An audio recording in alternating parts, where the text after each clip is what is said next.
Word Up magazine, and now all I do is daydream. One of the many questions that I receive is, LaDale, how do I get into those rooms? Well, this interview series is just for you. So welcome to the room. We on now. They respect us cause we on now. Money up, run a whole town, don't we? This power money can't slow down. Money won't slow down. Ooh, we doing a lot. How we got on top. How we got on the top. Network and hustle.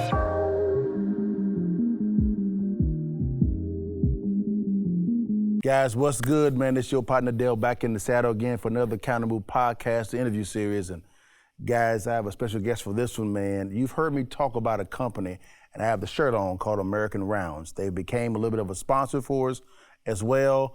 But the good thing about it is today I actually have the CEO, Grant Majors, in the seat, man. Grant, how you doing, big time? Hey, good to see you, man. Good to see you, man. Yes, sir, man. This is going to be a very good conversation, guys, because this man right here, although he's very mild-mannered, he can get a little spicy a little bit as well also. But man, he's a wealth of knowledge when it comes to business. So man, let's start right here, man. Who is Grant Majors? I'm a serial entrepreneur, I guess. You know, I was never one of those guys who just punch in a clock. Yeah. And so when I was growing up, my dad worked for a pretty large company. Yeah. Did really well. Yeah. He hit, I don't know, around 50 years old. The company let him go. You know, Yeah. hey, we can hire someone Yeah. for less money, younger. And I remember seeing that. It kind of stuck with me. And then I was like, I really don't see the value in punching in, punching out, building somebody else's wealth. Yeah. With him just the ability to say, hey, we're going to let you go when you hit an age that, is no longer valuable to us, and we can get more out of someone younger. So from then time on, man, since I can remember, it was always serial entrepreneurship and constantly building businesses. Cool, man. Tell us about your business background, man. You've been a serial entrepreneur. Yeah. What business have you invested in, built? How big did they go, man? Give us a little bit of your resume, your background. Well, so just background, education-wise, I went to Texas Tech. I did my undergrad and a master's of science degree there. And then I went to SMU, did an MBA. Okay. I've been a part of just, the thing about doing startups are, it's high risk, high reward business. It is. Right? And not everybody has the stomach for that. I agree. Because they don't, how many of them, start, fail. And I've had my share of start, fails. And with each one, you're learning. Sure. You're getting more information. Sure. You're doing it better the next time. Yeah. So true story. Okay. So I worked for a company called Newland Communities when I was pretty young, probably around 28, that age. And we were a team of 3. My group was a team of 3. We were in charge of all the technology specifications for big master plan communities. Okay. Right. And within that, we had these community web portals. So this is before MySpace, way before Facebook, all this kind of stuff. Yeah. So we had these community web portals, with message boards and RSS news feeds. Yeah, and I mean, so if you were back in the day, you kind of remember when that stuff was just developing. Yeah. So we were doing that. And I was watching the writing on the wall with media and newspapers, right? Mm-hmm. And so this was really my first entrepreneurial thought processing and output. Ah, okay. Because I saw this opportunity to create these community portals, and we started creating them for not just the smaller development communities, but for cities and things like that. And we had. It's essentially what we were creating what Facebook and those groups became before that ever. Wow. Before Zuckerberg was even around. Really? Yeah. Okay. So back then you had what was called CLEC versus ILEC. Sure. So you had incumbent local exchange carriers or competitive local exchange carriers. Sure. And I worked with a lot of CLECs in our community. And so one of the CEOs, a gentleman named Rich Gerstenmaier, really became a mentor of mine. Okay. And kind of started helping me build business plans, build pro forma, started teaching me how to pitch investors. Okay. And that was really my first big experience. I sat down, I got to pitch a $1 billion VC firm in Houston. You know, you walk in, just a kid, I walk in and there's all these IPO stock certificatives lining the walls. And it was like, you know, it was like something out of a movie. Yeah. You know? And it was a great experience. And they told me that newspapers would never die, by the way. They turned us down. And we were never able to get that project really accelerated off the ground because back then, you know, people just didn't believe yet that newspapers were going to die. So that brought us kind of to where we are today. You know, all my entrepreneurial experience, it kind of kicked it off because I had a really good mentor when I was young. And oddly enough, it's kind of a parallel situation to where we are today with what we're doing with American Rounds. Yeah. You know, when you're on the threshold of being a innovator, right? Innovators tend to get eaten alive. They do.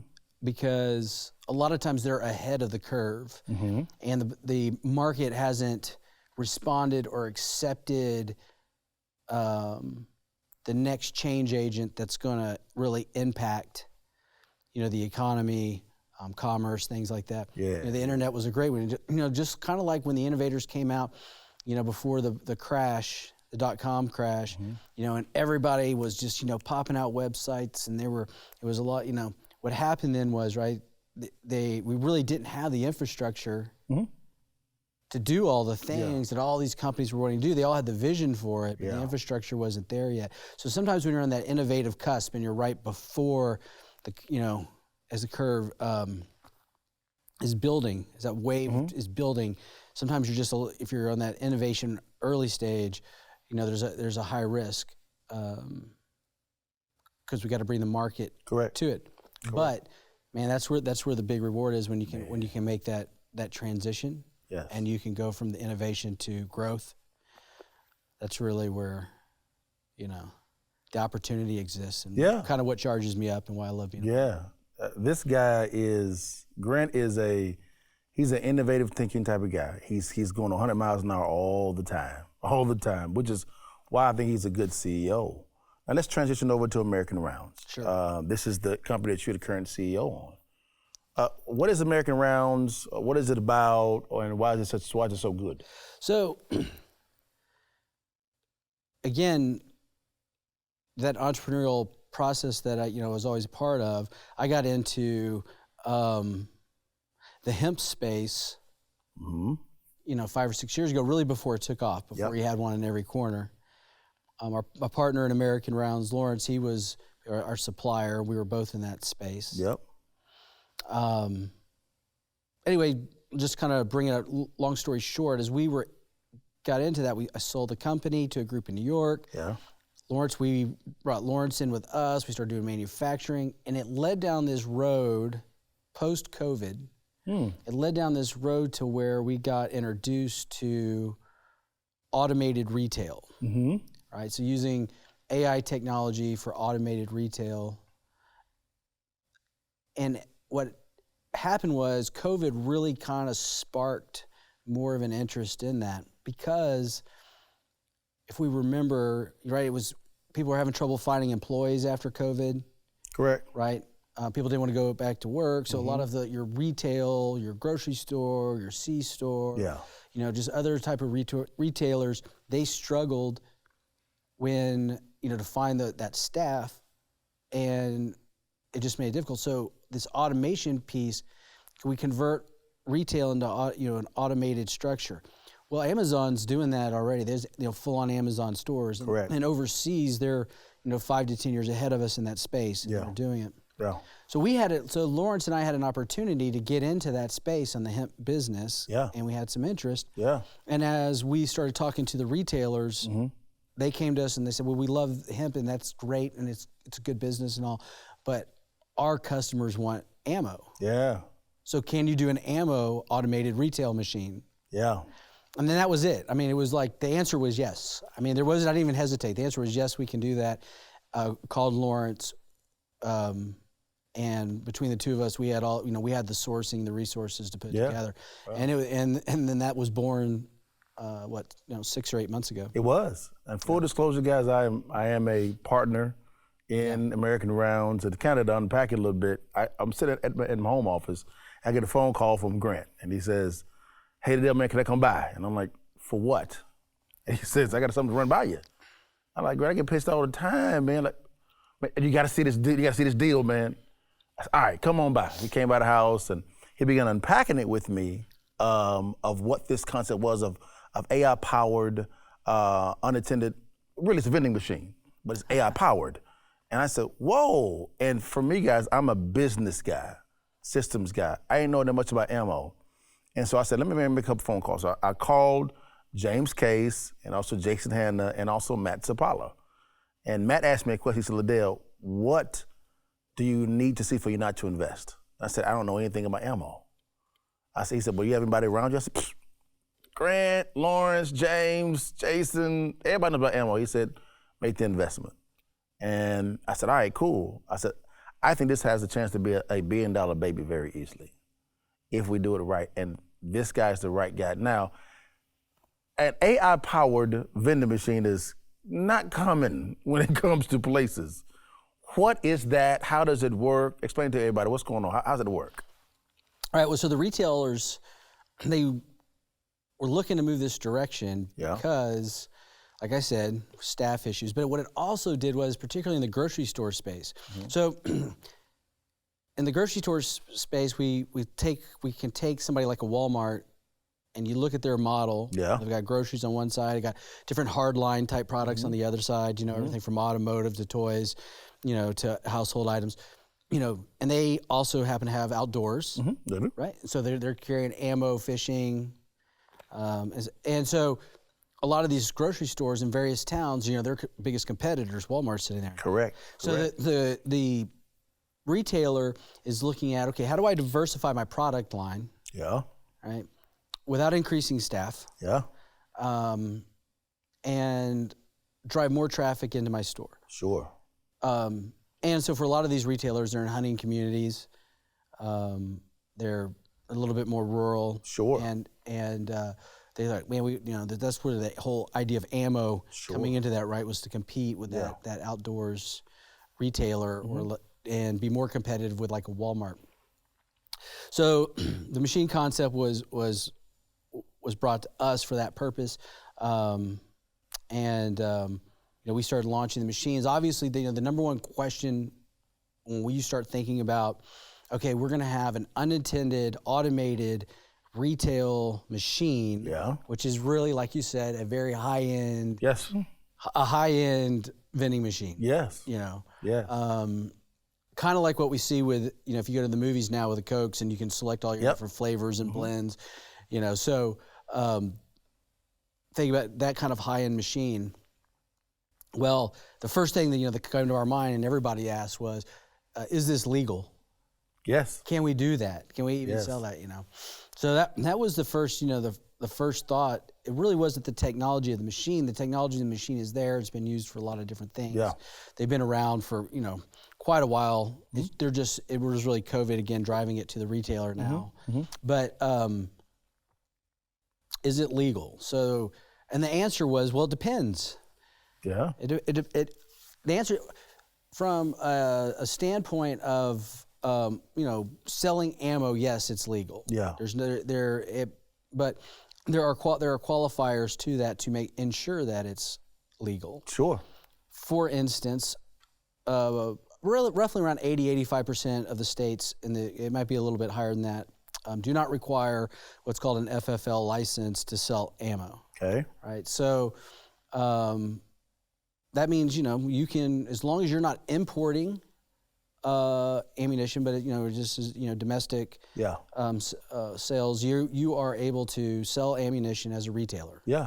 And so that was one qualifier. Great. Yeah. We can check that. We can check that box. B was so what are the age requirements? So in most states, again, it depends. In most states, state by state, it's 18 for shotgun and rifle. Basically, you're hunting. and then 21 for handgun. Yeah. But that can even vary between states. So for instance, like in Alabama, you'd be 21 for 9mm or 22 rounds even. Yeah. So you know, what we just decided to do was, you know, set a 21, just a flat 21 age limit. One of the things the software doesn't do right now is allow us to age specify by product type. Sure. So just to make sure we're compliant with, regardless of state we went in, we just set the age limit at 21. And so the technology of the machine has the ability to determine that. Okay. So you scans your ID, and then it does a facial recognition to verify you are who you are to your ID.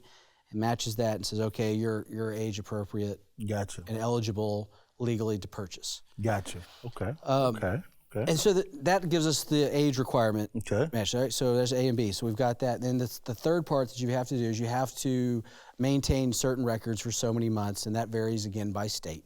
And so because our records are digital, you know, we're able just to store those records of our sales, and we have that information. So, you know, we meet all the criteria necessary for retail sales of ammunition. So, you know, the way ammunition is sold today is you go into your local sporting goods store, okay?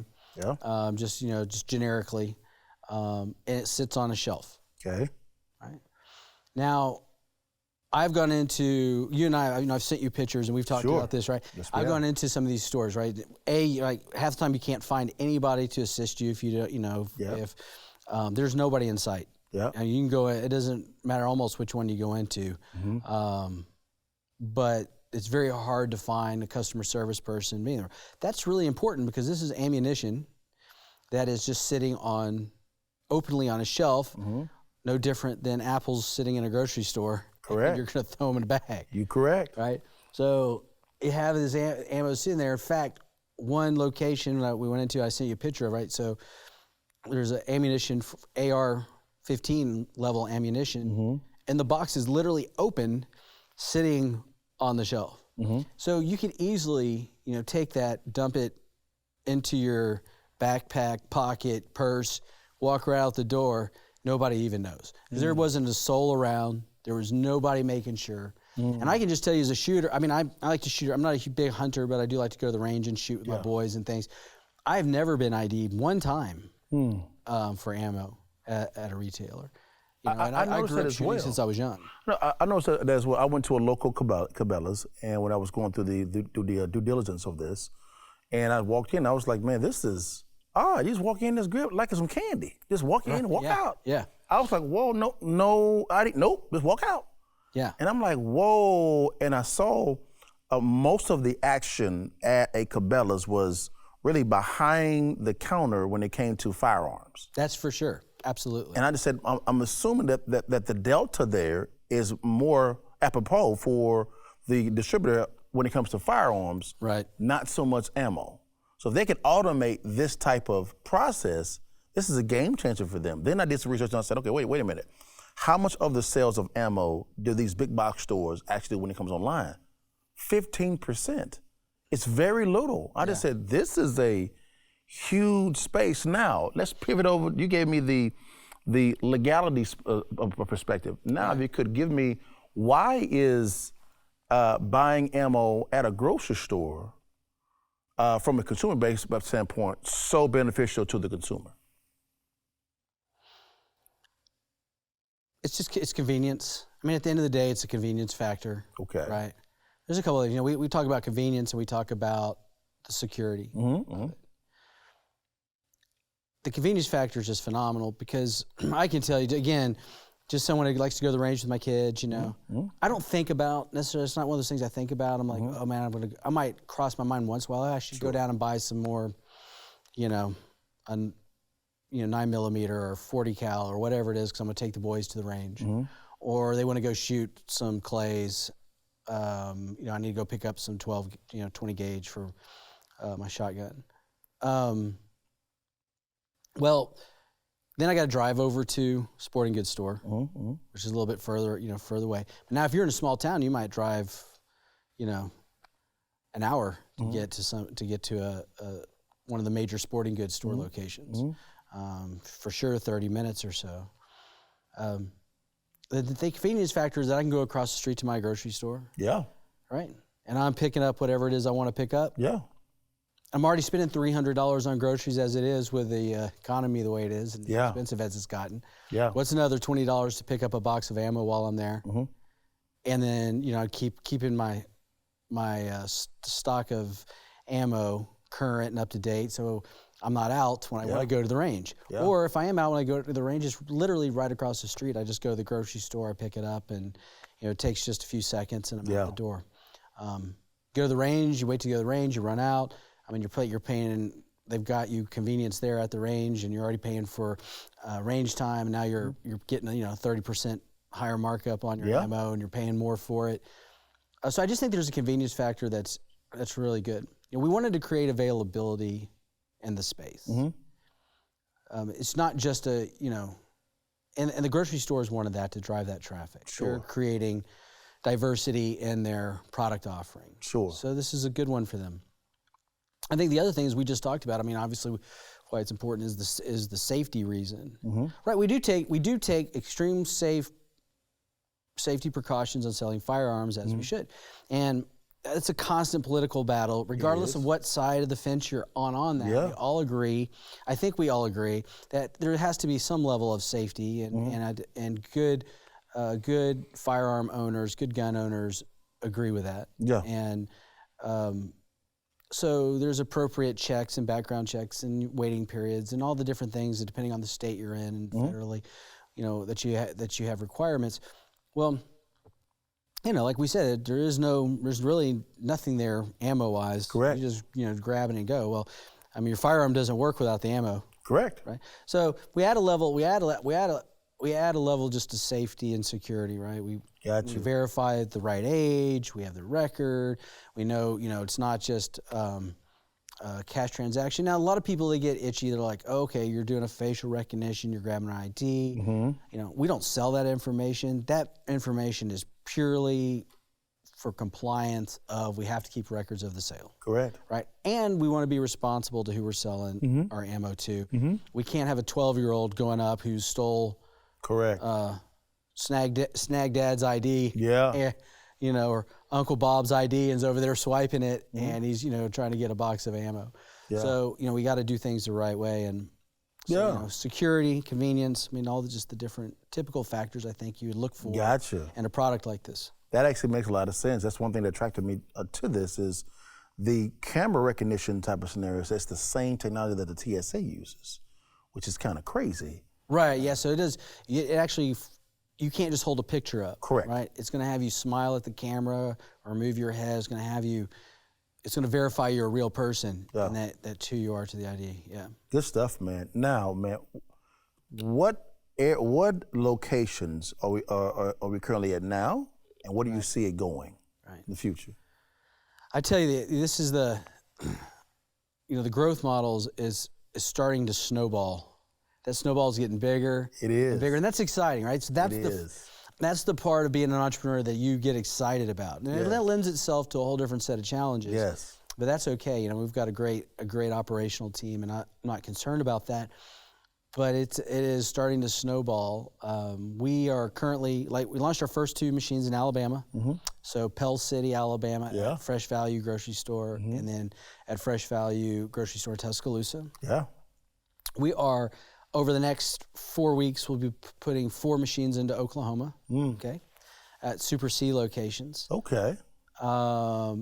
Then, right now, we have requests for machines in Texas, Louisiana, Mississippi, Tennessee, Michigan, Indiana, and Washington State. Wow. Already. Wow. Yeah. So it's one of those things where we're starting just to take reservations for machines. Yeah. So as we can get them out as we get them off the line produced. Yeah.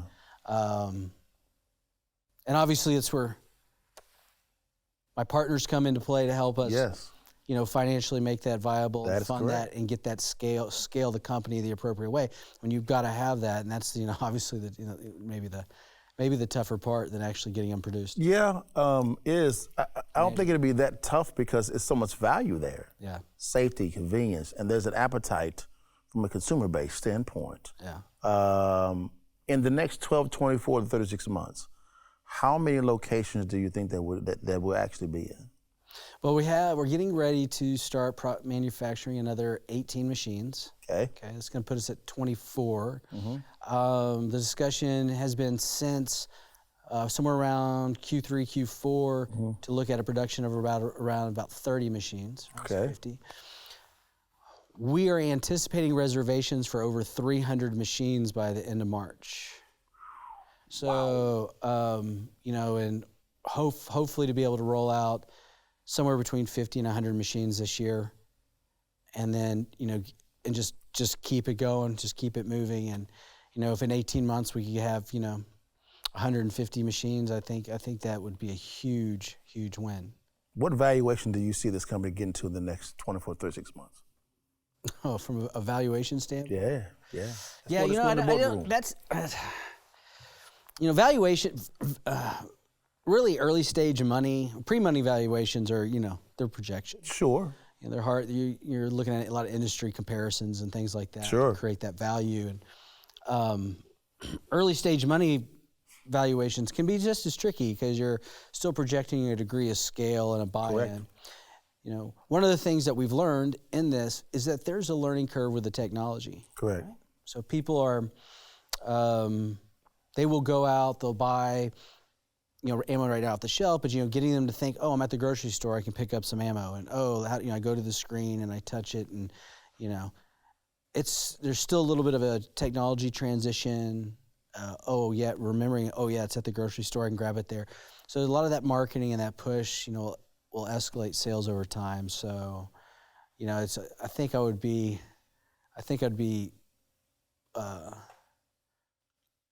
crystal balling it to try to tell you it's I agree with hey, that. it's going to be $40 million valuation in the next, you know, 24 months. I don't, but I do think what we're going to see is if we look at it through like a perpetuity type of forecast, and we were going to run, you know, a really strong financial model to perpetuity, and what does this company look like, and it's going to grow.